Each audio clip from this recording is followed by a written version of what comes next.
자, 이 바이크에 또 굉장히 특이한 점이 하나 있죠. 바로 휠 사이즈인데요. 앞뒤 휠 사이즈가 일반적인 스트리트 바이크랑 달리 16인치입니다. 그래서 옆에서 보면 약간 더 바이크가 작아 보이는 이유가 사실 휠 사이즈가 1인치씩 작기 때문인데요. 앞 타이어 같은 경우는 130mm, 그 다음에 90mm, 그 다음에 16인치 이렇게 사이즈가 나와 있는데, 앞 타이어는 지금 보시면 아시겠지만 딱 봐도 일반적인 바이크 타이어랑 굉장히 다르게 느껴집니다. 보통 이렇게 카울이 없는 네이키드 바이크나 크루저 같은 경우는 앞모습이 약간 빈약해 보이는 그런 단점이 있는데요. 왜냐하면 앞 타이어가 뒷 타이어에 비해서 상대적으로 작기 때문인데, 이 바이크 같은 경우는 앞 타이어가 굉장히 굵어요. 그래서 뒷 타이어랑 비교해도 별로 작아 보이지가 않고 앞모습을 봤을 때 오히려 더 굉장히 당당해 보이고 단단해 보이는 그런 장점이 또 있습니다. 자, 16인치 타이어를 꼈을 때 이 코너링 느낌이 어떨까 타기 전에도 약간 궁금했었는데요. 이 바이크의 전반적인 이런 디멘전이나 이런 것들이 다 조합이 됐을 때 굉장히 잘 어울리는 사이즈라는 생각이 들었습니다. 일단 이 바이크의 코너링 특성 자체가 일단은 크루저이기 때문에 어떤 고성능을 지향하는 그런 바이크는 아니잖아요. 그러다 보니까 이 코너링을 약간 좀 담담하고 담백하게 날카로운 것보다는 부드럽고 좀 부담이 없이 돌아가는 그런 것이 특징이라고 할 수가 있는데, 이 16인치 휠에도 그런 특성이 잘 맞아 떨어져서요. 굉장히 안정적으로 코너를 돌아 나갈 수가 있습니다. 특히 앞뒤 타이어가 굉장히 두툼하죠. 굵고 접지면이 아무래도 넓기 때문에 예리한 코너링, 빠르게 코너링을 시작하는 진입할 수 있는 그런 각도는 잘 안 나오지만 한번 라인을 타면 레일 위를 달리는 기차처럼 굉장히 안정감 있게 내가 결정한 라인으로 부드럽게 달릴 수가 있습니다. 그 속도가 어느 속도가 되더라도 저속이든 중속이든 고속이든 이 안정감이, 코너링 할 때 안정감이 굉장히 인상적이었습니다. 그래서 사실 어저께 시승을 했을 때 비바람도 좀 불고 강풍도 있었고 이런 컨디션이 별로 안 좋은 그런 날씨였는데도 불구하고 낙엽도 많이 있었거든요. 그런데도 불구하고 코너링을 하는데 굉장히 안정감이 좋아서요. 어떤 이게 내가 이 혼다 바이크를 타고 있어서 이런 느낌이 드는 건가? 아니면은 원래 이 바이크 자체가 이렇게 직결감이 좋게 설계가 된 건가? 아니면 타이어의 느낌인가? 여러 가지 고민을 했었는데 결론적으로는 이 타이어 사이즈에서 오는 이 굉장히 충분한 접지감 때문이라고 저는 생각이 들었고요. 거기서 오는 어떤 안정감은 스포츠 바이크를 탔을 때 예리하게 코너를 공략하는 그런 즐거움이랑은 또 다른 면모라고 생각을 합니다.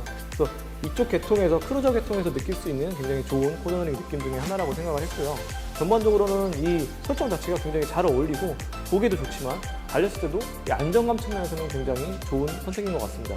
그리고 이 점은 이제 레벨 500이 2017년도에 새롭게 리빌트돼서 나오고, 그리고 이제 2020년형으로 나오면서 또 바뀐 부분 중에 하나를 알고 있는데, 앞에 헤드라이트 부분이 일반적인 그 원형 헤드라이트처럼 생겼지만 그 내부에는 대형 LED 헤드라이트가 또 4개가 박혀 있습니다. 그래서 2개는 하향이고 2개는 상향으로 알고 있는데요.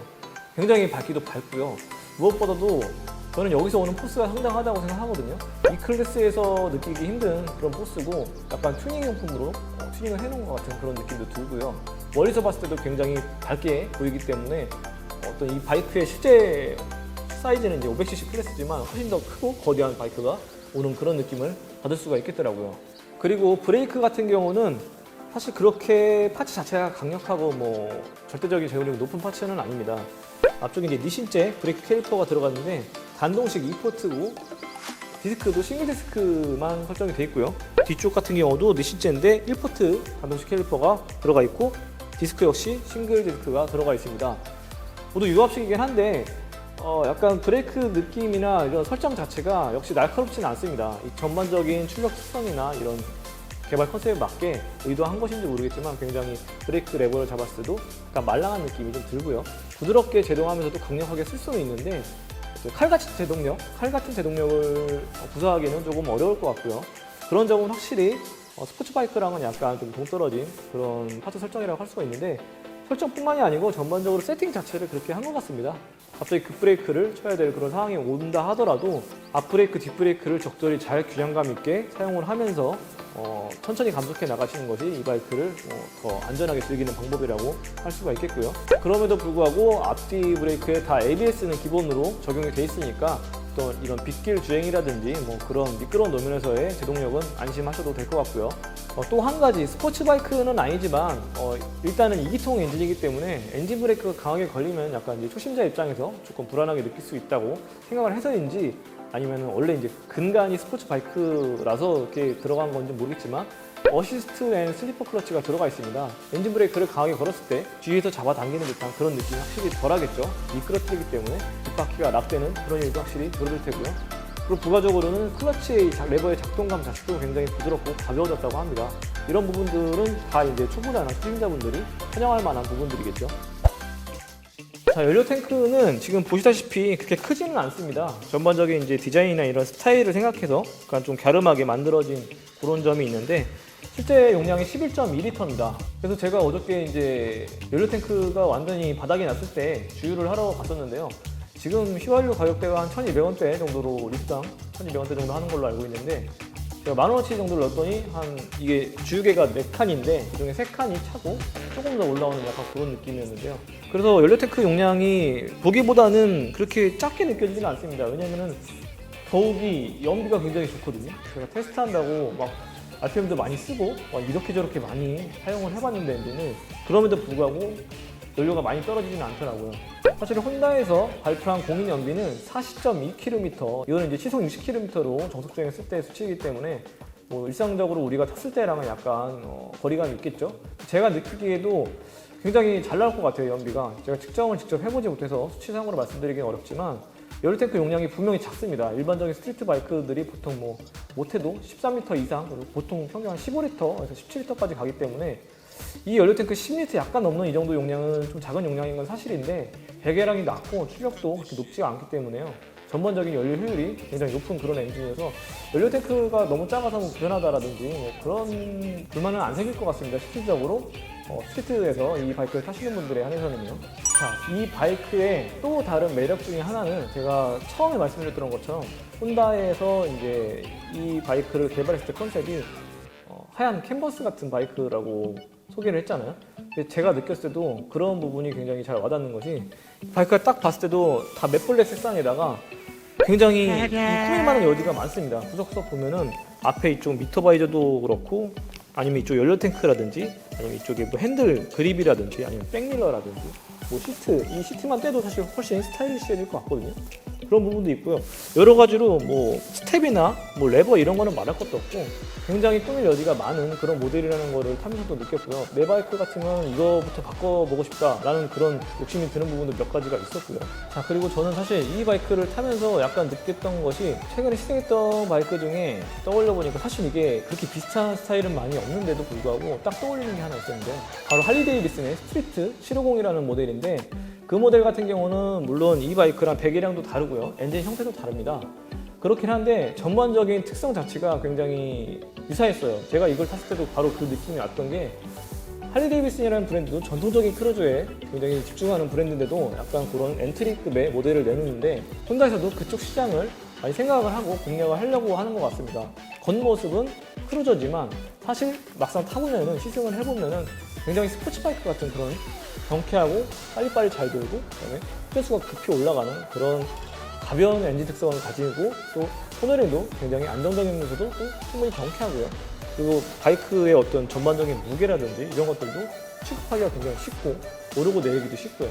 가격적인 부담도 줄어든 그런 엔트리급의 어떤 크루저의 지향을 약간 맥락을 비슷하게 하고 있는 것 아닌가, 같은 시장을 보고 있는 거 아닌가 하는 생각이 들었고요. 제가 느꼈을 때는 이 혼다의 이 레벨 500의 경쟁력은 더 낮은 배기량과 더 낮은 가격이죠. 무난함을 강조하는 브랜드가 바로 혼다이기 때문에 이런 입문기로서의 모터사이클을 개발하는 데는 확실히 혼다가 장점을 많이 가지고 있는 것 같습니다. 어떻게 해야지 처음 바이크를 몰아보고 처음 바이크에 앉아보는 사람들이 쉽게 친숙하게 이 바이크를 접하고 계속 이 바이크 라이프를 유지해 나갈 수 있을 것인가 하는 고민을 혼다가 굉장히 잘하고 있는 것 같아요.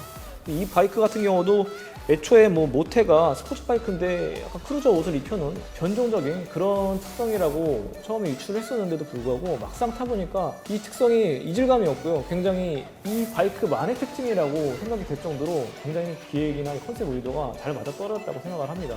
우리가 이제 이런 스트리트 크루저들을 구입하거나 멋지다고 생각해서 만약에 제 차고에 들여놔도 겉모습이 마음에 들어서 샀지만 막상 이 바이크를 타고 나갈 때 굉장히 부담스럽거나 갖춰야 될 라이딩 기어가 많다거나 고난이도의 라이딩 스킬을 요하거나 이런 부담들이 있으면 처음에 제가 이 바이크를 구매했던 의도랑은 많이 다를 거 아니에요.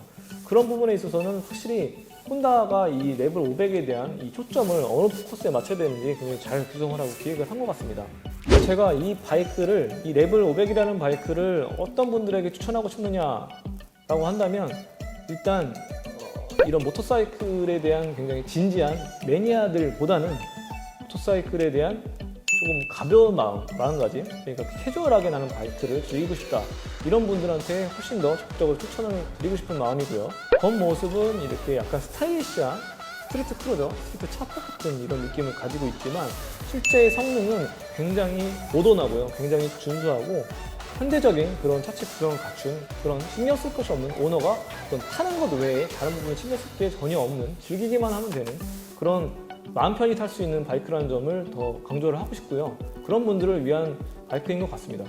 대신 제가 아까 초장에 말씀드렸던 것 같이 일장일단이 있다고 말씀드렸죠. 접근성에 대한 이런 초보자 입장에서 봤을 때 굉장히 그런 부분이 신선하고 좋은 포인트, 특장점으로 다가올 수가 있겠지만 기존에 이런 모터사이클을 이미 많이 접하셨거나 아니면 또 우리가 생각하고 있는 크루저의 이미지 있잖아요. 크루저는 그래도 좀 남성답고 뭔가 마초스럽고 이렇게 두동두동하고 심장을 울리게 하는 좀 묵직하고 무겁고 달리는 느낌도 경쾌한 것이 아니고 조금 더 투박하고 이런 느낌을 가져야 크루저의 본질을 가지고 있는 것이다. 이렇게 약간 자신도 모르게 정의를 하고 있는 분들이 굉장히 많아요. 저도 사실 그렇고요. 모터사이클을 1, 2년 이상 타시는 분들은 아마 대부분 그 크루저의 이미지가 머릿속에 어느 정도 자리 잡혀 있으실 텐데, 그런 분들이 크루저를 기대를 하고 레벨 500을 그런 시선으로 바라보신다면 아마 굉장히 실망하실 수도 있을 것 같다는 생각이 들고요. 그런 전통적인 크루저는 레벨 시리즈 말고도 얼마든지 또 다른 라인업이 있기 때문에 레벨 500 같은 경우는 크루저 스타일을 갖고는 싶으나 부담이 없는 바이크를 사고 싶다라고 하시는 분들한테 적극적으로 추천할 만한 기종이라고 말씀드리고 싶습니다. 네, 이 레벨 500의 소비자 가격은 831만 원입니다. 831만 원인데요. 여러분들 생각은 어떠실지 굉장히 궁금한데요. 제가 만약에 이 바이크를 이 가격에 산다고 생각하면 저는 어느 정도 납득할 만할 것 같습니다. 왜냐하면 전반적으로 봤을 때 크게 모나거나 한 부분도 없고요. 이런 바이크들이 굉장히 오랫동안 유행을 안 타고 즐기기 굉장히 좋거든요. 저는 약간 그런 특성을 선호하기도 합니다만, 아무튼 전반적으로 봤을 때도 831만 원, 그 정도 값어치에 이 정도 운동 성능에 이 정도의 즐거움과 이 정도의 캐주얼함, 그리고 어떤 스타일리시한 이런 소유감까지 만족시킬 수 있는 바이크가 있나? 라고 한번 되돌아봤을 때 없진 않습니다만, 아무튼 저는 그 가격이 납득은 되는 수준이라고 생각합니다. 그래서 이 바이크를 다른 모터사이클에 입문하는 사람들이 만약에 이 바이크를 지나가다 보고 이 바이크 멋있는데 이거 얼마나 해? 라고 했을 때 저는 당당하게 한 800만 원 정도 해? 라고 했을 때도 충분히 이 사람이 선택할 만한 가격이라고 생각이 들거든요. 모터사이클을 어떤 운송수단이나 이런 레저용으로만 사용하는 것 뿐만이 아니고 나를 표현하는 개성 있는 그런 아이템 중에 하나라고 생각을 한다면 굉장히 활용용도가 많은 그런 바이크 중에 하나라고 생각이 듭니다.